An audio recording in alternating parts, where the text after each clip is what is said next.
د ښایست حال دې د مخ خالونه وایي بې تعبیره دلته څوک خوبونه وایي. ایمان ورپکې نو مسلمان نو شاید قاتل د انسانیتونو انسان نو شاید ګمان د ایمان زیان دی دا متل دی دا منمه هغه زما په مینه بدګمان نو شاید او همدرده که دوه زړونه په اسانه یو کېدلی نو بیا خو به په مینه کې هجران نو شاید. بسم الله الرحمن الرحیم. د مشال ټي وي قدرمن کتونکو د خپل روح القربا حمید الرحمن همدرد لخوا پس دلو سلامونه قبول کړئ. هیله من یم چې په صحت به کامل یې. یقینا زمونږ ډېر ګران کشر امیر سلمان صاحب هغوی راسره نن د مشال ټي وي په مرکه کې تشریف فرما دي. هغوی ته مو دعوت ورکړی دی، مننه یې کوو. او امیر سلمان صاحب که فرض که موږ تر اوسه پورې کتلی دی نو هغه د یو ښه شاعر په حیث باندې منظریام ته راغلی دی، خو د دې تر څنګ هغه یو ښه فنکار هم دی. نو غواړم چې د امیر سلمان صاحب سره یو خوندوره مرکه ریکارډ کړو، د هغې نه خوندور کلامونه واورو او خوندونه یې ورو. امیر سلمان صاحب د وخت راکولو مو یوه نړۍ مننه کوم. هرکلی درته وایم. ډېره مننه همدرد صاحب، خوشحاله اوسئ، آباد اوسئ چې زه خپل په مشال ټي وي کې میلمه کړم. تل ورځ آباد اوسئ، یو جهان مننه. مننه، خوشحاله اوسئ. امیر سلمان صاحب د ادب خو ټیک ته زمونږ شوق دی، زمونږ یو دغه دی، خو دې نه علاوه تاسو کار کسب څه کوئ؟ ډېره مننه همدرد صاحب. او زیاتره خلک زما مبارک دغه سوچ هم کوي ادب سره زما خپلې اړیکې یا خو یو جدا یو دغه دی. او بای پروفیشن زه یو نرس یم او بس دلته مختلف هاسپیټلز کې خپل جاب کوم. سټډي مې هم جاري ده. کمپلیټ شوي دي؟ بس ساده پورې کمپلیټ شوي ده او لږه غونتې پاتې ده. او انشاءالله امید ده چې کال نیم کې به فارغه شم او مخکې به خپل سفر بیا جاري کوم. داسې هم موږ وینو چې سیاسي هلې ځلو کې هم ډېر بالکل دغه هم یو دغه شته یو پارټ دی زما د لایف کوم پولیټیکل افیلیشنز دي نو هغې کې زه بالکل باقاعده ایسال یم. او چونکې ادب او سیاست او دا خو د ژوند سره تړلې خبرې او بیا دې دواړو په منځ کې خپل یو دغه هم دی رابطې دي نو هغه بالکل زه جاري ساتم. جی بالکل صحیح. تر اوسه مو څومره کلامونه وغیره داسې به لیکلي؟ یاره داسې خو مشکل ده ما ته یاد نه دي، خو بهرحال یو کتاب ما کمپوز کړی دی او کوشش کوم چې هغه کتاب په کمپوزینګ روان دی. کمپوزینګ باندې انشاءالله کوشش کوم چې زره تر زره منظریام ته راشي. یقینا چې ستاسو عمر هم ډېر زیات کم دی او په دې عمر کې کتاب کمپوز کول او کتاب دا ډېره لویه هڅه ده. تشکر. موږ درته د وس نه مبارکي وایو. مینهوال به د کلام اورېدلي هم تمه ساتي او بیا خاص کر د ترنم به تمه ساتي. نو څه به ویل غواړې؟ بس یو څو شعرونه هسې ویم بیا به ته ترنم ویم. مننه.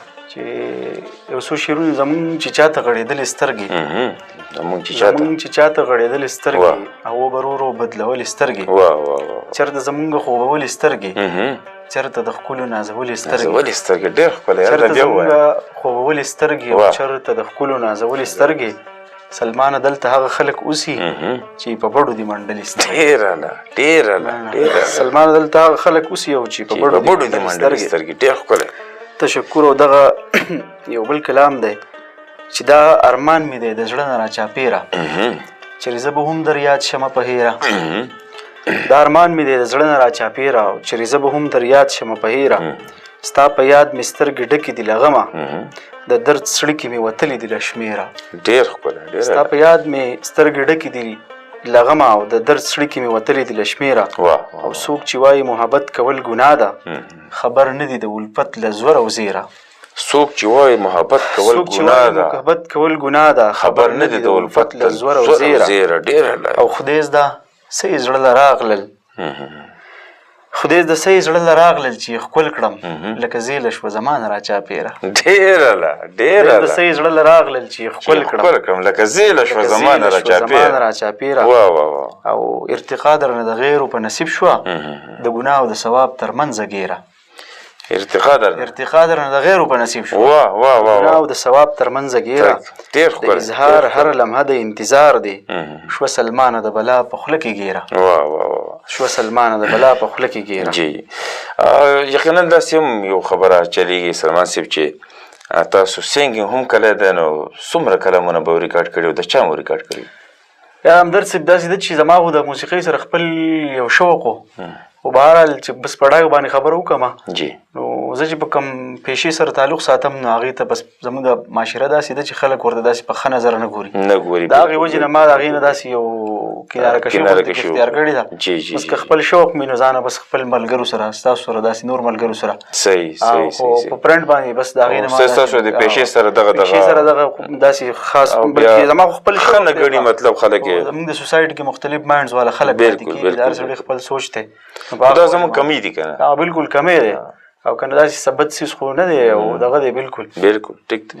ترنم به اورو ترنم به درته وکړم دا کلام دی جی شاید د ښایست حال دی د مخ خالونه وایي واه د ښایست حال دی د مخ خالونه وایي بې تعبیره دلته څوک خوبونه وایي بې تعبیره دلته څوک خوبونه وایي انحصار د تازګۍ مې په وصال دی انحصار د تازګۍ مې په وصال دی پاڼ په لب مې د فراق حالونه وایي بې تعبیره دلته څوک خوبونه وایي. مننه. په ما شپه نه سبا کېږي حق حیران یم په ما شپه نه سبا کېږي حق حیران یم مولیان چې د سحر بانګونه وایي بې تعبیره دلته څوک خوبونه وایي ګرځوم د غم له زوره سترګې پټې ګرځوم د غم له زوره سترګې پټې حال زما ماته زما دردونه وایي بې تعبیره دلته څوک خوبونه وایي. او شعر دی چې نن دې بیا حقیقتونو خولې سپړدلي نن دې بیا حقیقتونو خولې سپړدلي ساقي بیا دې د زړه حال جامونه وایي بې تعبیره دلته څوک خوبونه وایي. او شعر دی چې په زړګي کې خاپیري ساتي سلمانه په زړګي کې چې په زړه کې خاپیري ساتي سلمانه بیا پکوما خوله د قام شیرونه وایي بې تعبیره دلته څوک خوبونه وایي د ښایست حال دی د مخ خالونه وایي بې تعبیره دلته څوک خوبونه وایي. ډېر ښکلی ډېر زبردست حاجي کتونکو دا و امیر سلمان صاحب. یقینا ما وړاندې هم ذکر وکړو چې د چا چې عمر دومره نه ده څومره چې دوی د عمر نه دوی شعرونه دوی خیالونه دا پاخه دي دا زیات دي دا سیوا دي. او یقینا زه به دا وایم چې هر یو شعر انتخاب و. هم دې سره زموږ د نننۍ خپرونه پای ته رسي. تر بلې خپرونې پورې خپل ورور حمیدالرحمن همدرد او امیر سلمان صاحب ته اجازه ورکړئ. په لوی لمس سپارم د خدای په امان.